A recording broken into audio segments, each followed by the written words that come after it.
கர்த்தருடைய பரிசுத்தமான நாமம் மகிமைப்படுவதாக. ஆசீர்வாதமான ஒரு நல்ல காலவெளியிலையும் தினம் ஒரு அதிகாரம் என்கிற வேத தியானத்திற்காக கர்த்தரை துதிக்கிறேன். கிருபையாய் கர்த்தர் நமக்கு தந்ததான ஒரு நல்ல நாள் டிசம்பர் 2 இந்த காலவெளியிலையும் நம்முடைய தியானத்திற்காக ஆதியாகமம் 19 அதிகாரத்தின் 2வது பகுதியை தியானிக்கப் போகிறோம். 26 வசனம் முதல் அதனுடைய 38 வசனம் வரைக்கும் லோத்துவின் வாழ்க்கையினுடைய சோதோமனுடைய அழிவுக்கு பின் லோத்துவின் வாழ்க்கையில் ஏற்பட்ட மிகப்பெரிய சாபம். லோத்துவின் மனைவி பின்னிட்டு பார்த்து உப்பு தூணாய் மாறுகிறாள். லோத்து தேவன் குறித்த மலைக்கு ஓடி போக முடியாதவனாய் அவன் தெரிந்து கொண்ட ஒரு இடத்திற்கு போய் அங்கேயும் தங்க முடியாமல் ஒரு கெபிக்குள் போய் அவன் தங்கிக் கொள்ளுகிறான். இங்கேதான் லோத்துவின் வாழ்க்கை தடுமாற ஆரம்பிக்கிறது. என்னை கேட்கிற அருமையான கர்த்தருடைய பிள்ளைகளே, கர்த்தர் நமக்கு சொன்ன இடங்களை விட்டுவிட்டு நாம் தெரிந்து கொள்ளுகிற இடங்களில் நிச்சயமாகவே நம்முடைய வாழ்க்கையின் தடுமாற்றத்தின் பகுதியாகித்தான் இருக்கும். கர்த்தர் சொல்கிற இடத்துல போய் உட்கார்ந்தாலே சத்துருவினுடைய போராட்டங்கள் நமக்கு எதிராக இருக்கும். கர்த்தர் சொல்லாத இடத்துல போய் உட்கார்ந்தா சத்துருடைய போராட்டமும் இருக்கும், தேவனால் நமக்கு கிடைக்கக்கூடிய தண்டனைகளும் இருக்கும். அதை நாம் அறந்து விடக்கூடாது. லோத்து தான் தெரிந்து கொண்ட இடத்திலே போய் அமர்ந்து விட்டான். அங்கே தான் அவனுடைய வாழ்க்கையின் தடுமாற்றத்தை நீங்கள் கவனிக்கணும். லோத்து அவனுடைய 2 பிள்ளைகளும் ஒரு கபியிலே தங்கியிருக்கிறார்கள். இந்த 2 பிள்ளைகளுக்குள்ளேயும் சத்துரு ஒரு கதையை விளைக்கிறான் பாருங்கள். அவர்கள் சொல்லுகிறார்கள், நமக்கு ஒரு வாழ்க்கை கிடைப்பதற்கு பூமியிலே மனுஷர்கள் இல்லை, ஒரு மனிதன் இல்லை. அவங்க எங்கேருந்து சொல்கிறாங்க? கெபிக்குள்ளே உட்காந்துட்டு சொல்கிறாங்க, நமக்கு ஒருத்தர் மனுஷன் இல்லை. அதனால நம்ம என்ன செய்வோம்? நமக்கு ஒரு வாழ்க்கையை உருவாக்கி கொள்வதற்கு நம்முடைய தகப்பனையே பயன்படுத்துவோம் என்று முடிவுக்கு வருகிறார்கள். நமக்கு தெரிந்ததனால் சொல்லுகிறேன், இவர்கள் இந்த பாவத்தை எங்கே கற்றுக்கொண்டார்கள்? சோதோம் குமாரா பட்டணத்தின் பாவம் தேவனுடைய சமூகத்தில் பெரிதாக இருந்தது என்று எழுதப்பட்டிருக்கிறது அல்லவா? சோதோமிலே இவர்கள் வாழ்ந்த பொழுது அவர்கள் கற்றுக்கொண்ட பாவம் அது. இந்த பாவம்தான் அவர்கள் சோதோமை விட்டு வெளியே வந்த பின்பும் அவர்கள் விடவில்லை. பல நேரத்தில் நாம் செய்த பாவங்கள், நாம் ஒருவேளை உலகத்தை விட்டு பிரிந்து வந்திருக்கலாம், ஆண்டவருடைய பிள்ளைகள் என்று சொல்லி கொண்டிருக்கலாம். ஆனால் உலகத்தில் கற்றுக்கொண்ட சில பாவங்கள் நம்மோடு கூட ஒட்டி கொண்டு வரத்தான் செய்து விடுகிறது. அதனால தான் ஞானஸ்நானம் எடுக்கும்போது சொல்லுவாங்க, பாவத்துக்கு மரித்த நான் கிறிஸ்துவில் பிழைக்கிறேன். அப்போ பாவம் என்னில் சாகாத வரைக்கும் அந்த பாவம் என்னிலே வாழ்ந்து கொண்டிருக்கிறது.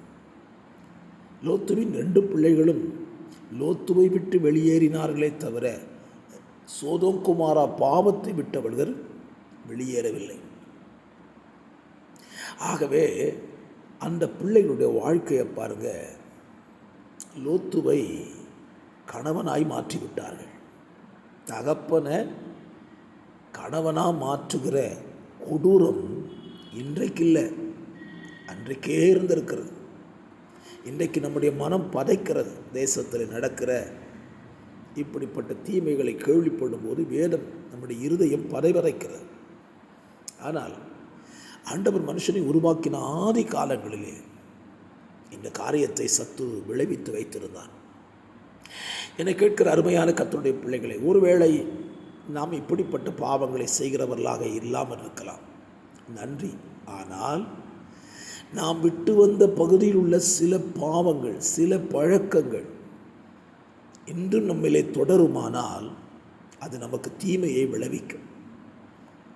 ஆகவே தாழ்மையாய் இந்த காலவெளியில் உங்களிடத்தில் கேட்டுக்கொள்வேன். உலகத்தை விட்டேன் என்று சொல்லுகிற நீங்கள் உலகத்தின் பாவங்களையும் விட்டேன் என்று சொல்லுங்கள். உலகத்தின் சடங்காச்சாரங்களை விட்டேன் என்று சொல்லுங்கள். உலகத்திலே அனுஷ்டிக்கப்படுகிற சில காரியங்களை நான் விட்டுவிட்டேன் என்று சொல்லுங்கள். பாருங்கள், கர்த்தருடைய பிள்ளைகளுடைய வாழ்க்கையில் எத்தனை அபத்தம் தெரியுமா? உலகத்தை விட்டிருப்பார்கள், ஆனால் உலகத்தில் இருந்து செய்த எல்லாவற்றையும் இன்றைக்கும் செய்து கொண்டிருக்கிறார்கள். அது என்ன? உலகத்தில் இருக்கும்போது நாளை பார்த்தார்கள், நட்சத்திரத்தை பார்த்தார்கள், சகுனத்தை பார்த்தார்கள். நல்ல நாளா கெட்ட நாளா, ராகு காலமா யமகண்டமா, இதெல்லாம் உலகத்தில் பார்த்தாங்க. இப்போ என்ன நடக்குது? கிறிஸ்துவுக்குள்ளே வந்த பிறகும் இதுதானே தொடருது. வீட்டில் கல்யாணத்தை நிச்சயம் பண்ணிட்டா கல்யாணத்துக்கு டேட் நிச்சயம் பண்ணுறதே ஜெபம் பண்ணி ஊழியர்கள்ட்ட கேட்டுட்டு டேட்டை ஃபிக்ஸ் பண்ணுறதே கிடையாது. அந்த நாள் நல்ல நாளாக, நல்ல மாதமாக, நல்ல நேரமாக, ஸ்தோத்திரம், இதெல்லாம் நம்ம பார்த்து தானே இன்றைக்கி திருமண பத்திரிக்கையை அடிக்கிறோம். பத்திரிக்கைக்கு மேலே ஒரு வசனத்தை போட்டிருந்தோம், இந்த காரியம் கர்த்தரால் வந்தது. யாருக்கு தெரியும் கர்த்தரால் வந்ததுன்னு? இந்த காரியம் கர்த்தரால் வந்ததுன்னு யார் சொன்னால் தெரியுமா? ஸ்தோத்திரம், தெய்வத்தையே அறியாத ஒரு குடும்பம் சொன்னிச்சு.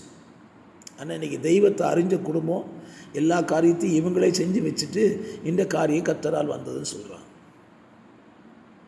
ஏன் திருமணக்கு நடத்துகிறத அந்த நிகழ்ச்சியை எடுத்துக்கொள்வோமே, திருமணம் நடத்துகிறது ஊழியர்களா? இல்லையே.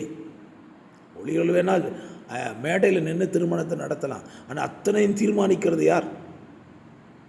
திருமணத்துக்கு உடையவர்கள் தான் தீர்மானிக்கிறார்கள். ஆகவே என்னை கேட்கிற அருமையான கர்த்தருடைய பிள்ளைகளே, உலகத்தை விட்டவர்கள் உலகத்தின் சடங்காச்சாரங்களை, உலகத்தின் பாவங்களை, உலக வேஷங்களையும் விட்டுவிட்டு கிறிஸ்துவை பின்பற்றி தீர்மானியுங்கள். அப்படி நீங்கள் பின்பற்றினீங்கன்னா என்ன லாபம் அப்படின்னு கேட்டிங்கன்னா, நம்ம சபிக்கப்பட்ட ஒரு சந்ததியை உருவாக்காமல் ஆசீர்வதிக்கப்பட்ட ஒரு சந்ததி நம்ம வாழ்க்கையில் தொடரும் என்பதில் சந்தேகமே இல்லை. லோத்து இந்த உலகத்திற்கு சபிக்கப்பட்ட ஒரு சந்ததியை கொடுத்து விட்டு போய்விட்டான். பின் நாட்களில் நம்ம அதை தியானிக்க போகிறோம். மோவா புத்திரரும் அம்மோன் புத்திரரும் எப்படிலாம் இருந்தாங்கன்னு சொல்லி. ஆகவே இந்த காலவேளையிலே நீங்கள் தீர்மானத்தோடு இந்த நாளை துவங்குங்கள். வருஷத்தின் முடிவு மாதங்களில் வந்திருக்கிறோம். உலகத்தின் எந்த காரியமும் நம்ம வாழ்க்கையில் இல்லாமல், அவைகளுக்கு நம்ம இடம் கொடுக்காமல், அவைகளை விலக்கி நம்மை காத்துக்கொள்ள கர்த்தர் நமக்கு உதவி செய்வாராக. ஜெபிக்கலாம். பரிசுத்தமுள்ள நல்ல பிதாவே, இந்த காலவேளையிலே நீ தந்த இந்த நாளுக்கு தியானத்தின்படியே நாங்கள் இந்த உலகத்திற்கு ஒரு சபிக்கப்பட்ட சந்ததியை உருவாக்கிவிட்டு சென்று விடாதபடி காத்துக்கொள்ள உதவி செய்யும். ஆமென்.